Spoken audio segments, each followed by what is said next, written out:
Dobrý deň, vítame vás pri novom dieli nášho podcastu Pitstop na tretiu. Dnešný diel mám na starosti ja, volám sa Jakub Hort a dnes sú tu so mnou Matiáš Matoch a Filip Černý. Chlapci, nazdar. Čauko. Ahojte. Tento diel bude špeciálny v dvoch veciach. Vlastne najprv, že prvá vec, že nenahrávame to v tej miestnosti, kde sme nahrávali posledný podcast, ale nahrávame to každý doma a voláme medzi sebou, takže ak bude audio kvalita trochu horšia, tak sa predom ospravedlňujeme. A druhý vlastne dôvod, prečo je tento diel špeciálny, je, že vlastne sme dali anketu na náš broadcast kanál na WhatsAppe aj na Spotify a podľa odpovedí ste o nás sa chceli dozvedieť viac a na náš mail ste nám poslali otázky, ktoré by ste sa o nás chceli dozvedieť odpovede na ne.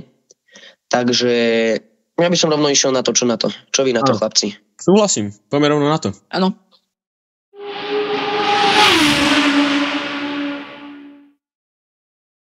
Takže prvá otázka. Čo nás donútilo, aby sme začali robiť tento podcast? Vlastne, čo bol dôvod začať? Tak Matiáš, môžeš začať najprv ty? No takto, ono to bola taká zaujímavá príhoda, lebo sme boli ako keby, neviem, či to nazva exkurzia, ale proste na takej výstave, hej, ako striede a tak a jednoducho tam boli proste také stoličky a stolik, jednoducho to bolo tak usporiadané a my sme si tam sadli, hej, ja, Filip a Kubo a jednoducho ma tak napadlo taká myšlienka, že hej, kámo, tu by sa strašne dobre nahrával podcast, vieš, a nejak sme to potom začali rozoberať a dostali sme sa k tomu, že ako keby, čo, urobme podcast o F1, lebo tak všetci kúkame F1, vieš, a keď bolo to také zaujímavé, proste v ten moment tá myšlienka, že urobme si proste podcast, vieš, také zaujímavé jednoducho. Hej, takže vlastne takto nejako to bolo. Filip, ako by si to povedal ty? No, ja by som to povedal aj tak, akože úplne dopodrobná, to povedal Matiáš, ale bolo to aj preto, lebo jak sme sa hádali, alebo nehádali, ale proste dohadovali, že tie závody, napríklad Veľká cena Brazílie, ako vypadala, tak sme ako na to aj celkom nadávali. Nie, že nadávali, ale proste nás tam niektoré chvíli ako štvali. Tak sme si povedali, prečo to nenahrať. No, tak, áno. Tiež by som to povedal, že by to tak vzniklo. Áno. Som to vlastne aj tak vnímal, že bol by som rád, keby niekto takéto niečo robil, že vlastne, že málo podcastov je takých, že vlastne oni tam hovoria vlastné názory, ich vlastne také pripomienky k tým závodom, čo sa deje, tak nás napadlo, že vlastne takýto nejaký štýl by sme to chceli robiť a takto to nejako funguje.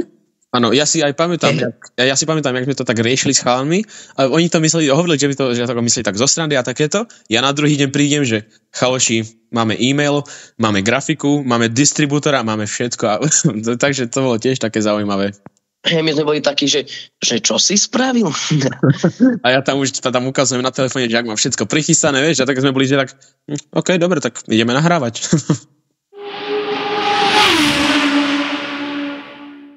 Ďalšia otázka je, že kedy sme začali pozerať formulu, tak teraz môže začať Filip. No, ja som začal formulu, priznám sa pozerať asi tak 3-2 roky dozadu, tak nejak. Fandeval som najskôr Maxovi, to sa priznám, ale potom už viac Landovi, no, a teraz Leclercovi.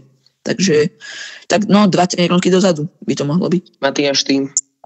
Vieš čo, F1 som začal aktívne pozerať nejako od sezóny 21, ale predtým som také bol, že napríklad, neviem, kúkol som si výsledky a takéto, pozeral som jednoducho o tom veci, ale nepozeral som to v celke, lebo nevedel som, kde to mám pozerať, kedy to ide a takéto, že som chápel, ale proste mal som naštudované o tom rôzne veci, ale takéto, ale proste aktívne to sledujem od sezóny 21.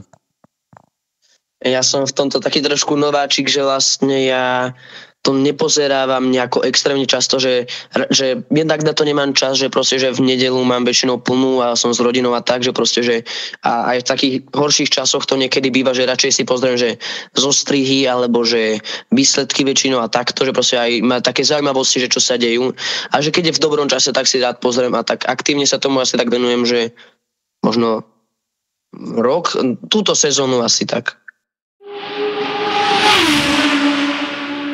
Tretia otázka je, že kto strihá náš podcast, zvučky a ďalšie takéto veci?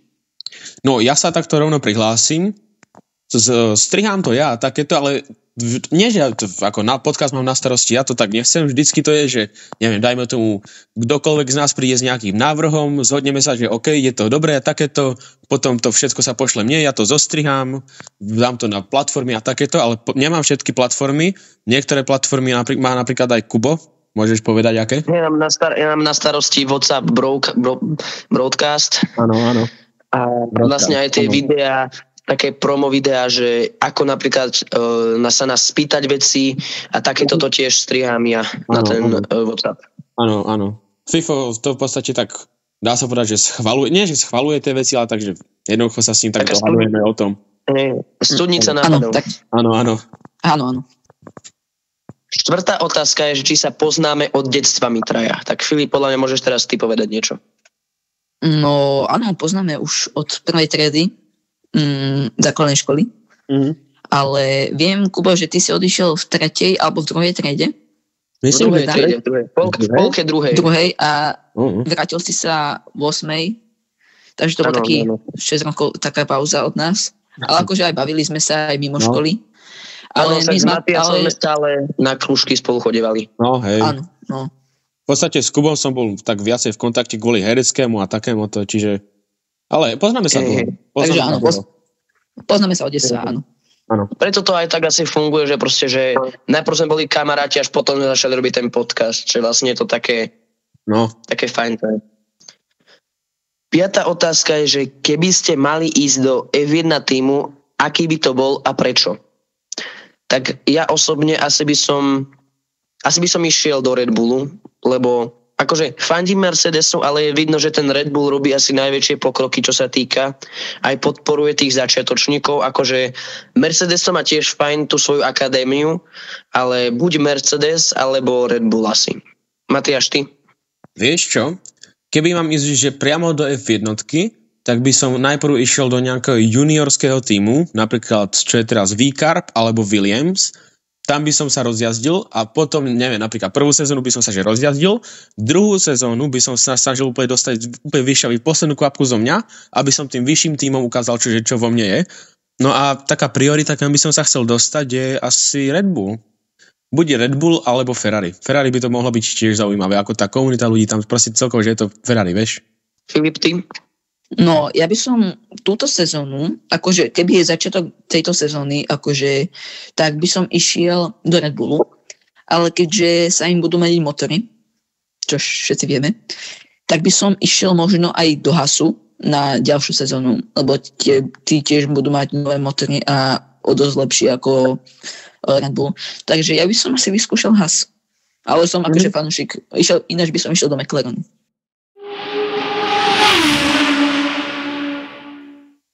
Šiestá otázka. Budeme robiť podcast o F2, tak asi, pokiaľ sa tam nebude niečo fakt, že špeciálne diať, tak asi moc ani nie. Viac sa chceme sústrediť na tú F1. Jednak to má väčšiu sledovanosť F1, je to rýchlejšie, to zaujímavejšie. A akože pokiaľ sa tam nebude niečo špeciálne diať, tak asi ani nie. Ďalšia otázka je, keď nepozdávam F1 a chcel by som, tak stačí mi počúvať váš podcast? No, takto.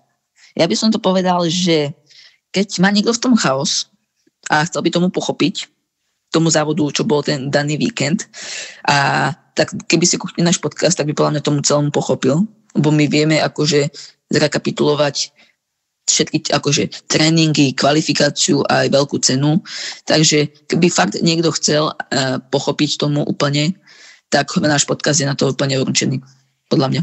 Je to tak vlastne, to je jeden z našich cieľov, vlastne to takto zrekapitulovať, ale pokiaľ sa tomu človek chce viacej venovať, tak odporúčam aj pozerať závody, aj novinky, čo sa deje v pedoku, v zákulisí a tak ďalej.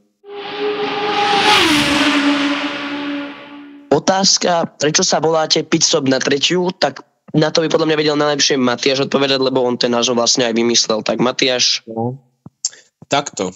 Premýšľal som nad tým názvom asi, že 15 sekúnd, ale tak ono ma to tak napadlo, že však robíme podcast o Formule 1, vieš, a čo tam je také hlavné, čo tak je najzaujímavejšie väčšinou na jednotke, tak ma napadlo, že však Pitstop, lebo vieš, je to rýchle, také, vieš, a podľa mňa by to aj nás vysťahovalo, akože, vieš. No a sme traja. Čiže pit stop na tretiu. Také jednoduché, vieš, a podľa mňa je to také, že vieš, že sa to aj ľahko zapamätá ľudia, takže pre mňa to bola taká jasná voľba. Hej. Takže tieto ďalšie otázky budú také trochu viacej osobnejšie, vlastne viac sa o nás toho dozviete. Takže prvá, čo robíme vo svojom voľnom čase? Tak mali by sme povedať, že prioritne pozeráme F1 a robíme research na podcast, ale a tak nie. Keďže chodíme stále na základnú školu, tak vlastne učíme sa, hej. Potom nejaké tie krúžky, hej. Potom rád si pozriem zo strihy aj proste to starších veľkých cien, alebo proste tak. Rád počúvam hudbu napríklad osobne a rád pozerám filmy, hej. Samozrejme aj nejaké počítačové hry s chalanmi, hej. Takže to som asi tak ja. Matiáš, ty? No, v podstate také podobné tiež. Ako zaujímam sa nielen o F1, celkovo o rôzne odrody motoršportu, vytrvalostné závody, rally, MotoGP, je toho veľa. Čiže závodenie ma baví. Potom aj samozrejme hrať, to koho nie. A venujem sa aj dosť hudobným nástrojom, čiže takéto, dá sa povedať, že rekreačne... Že to som nezabudol. Na klavír chodím vlastne. No, vidíš. Čiže, s Kubom sme tak rekreačne založení, Fifo, ty čo? No, ja som tak športovo a tiež akože hraním videohier, ale ako športovo hokej napríklad a iné rôzne, akože čo s chalanmi, napríklad basketbal a tak, akože keď mám čas, tak kľudne nejaký hociaký iný šport. Hej, treba byť fit, čak aj do gymu niekedy chodíme, si to sme boli, že naposledy. Áno. Rok dozadu, ale... 8 mesiacov dozadu. Snažíme sa. Spolu sme neboli strašne dlho. Sme stále vo forme. Áno. Ďalšia otázka je, že aké je naše vystívané auto, ale je ich moc veľa, tak to dajme, že garáž 3 aut vysnívaná, ako by sme mali. Filip, môžeš začať podľa mňa ty teraz. No, takže prvé auto by som dal Porsche 911 GT3 RS. To je prvé auto, také moje najviac vysnívané. Potom nový McLaren V1. A ďalšie asi Audi e-tron GT. Také. To je elektrika, ale tak čo už. Celkom solidné, hej. Matiáš, ty?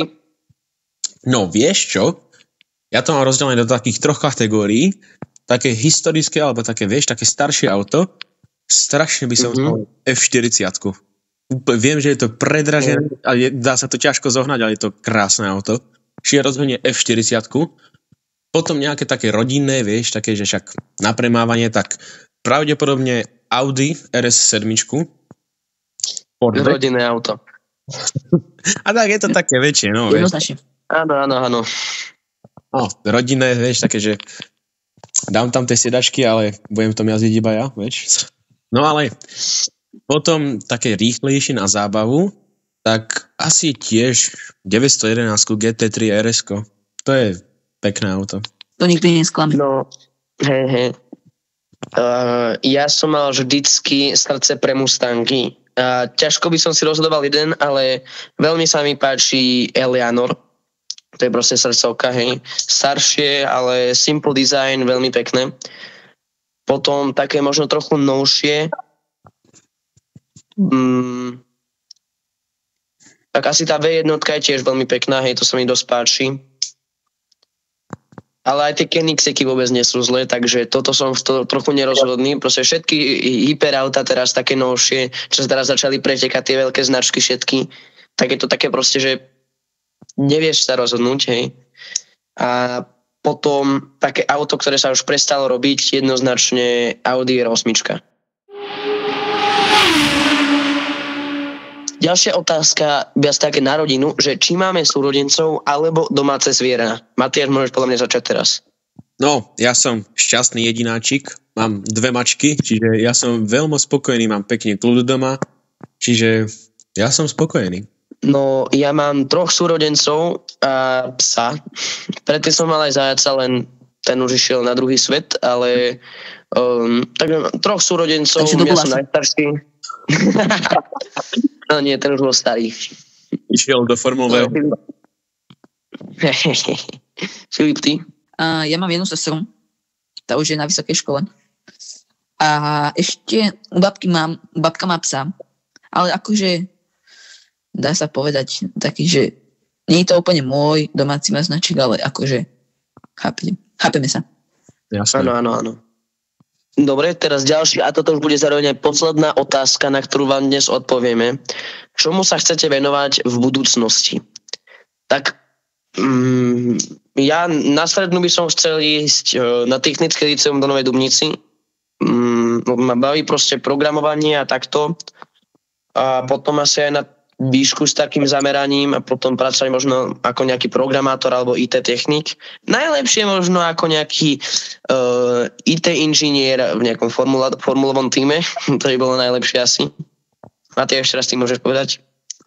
Presne to isté, čo si teraz povedal ty. Že tam nie je ničo rozberať. Dobre, Filip, ty? Ja tiež to isté, len na strednú by som šiel inú, to do Dubnice na priemyslovku, ale s tým istým zameraním, ako vy. Čo viete, možno medzi sebou budeme pretekať. Áno, každý v inom týme a budeme vymýšľať, kto bude mať lepšie auto. Dobre, to bola posledná otázka a tým sa dostávame ku koncu. To boli všetky otázky, ktoré ste nám poslali, na ktoré sme zodpovedali. Je to taká trošku kratšia epizóda, ale tak predsa len to na také bližšie zoznámenie s nami a tiež ani netýka sa to priamo F1, ale to nevadí. Chceli ste, nech sa vám viacej predstavíme, aj to chápem, lebo tak predsa len treba o nás niečo vedieť. No a to bolo od nás všetko. Dneska tu bol Jakub Hort, Filip Černý a ja, Matiáš Matouch. Dovidenia, vidíme sa pri ďalšej epizóde. Dovidenia. Dovidenia.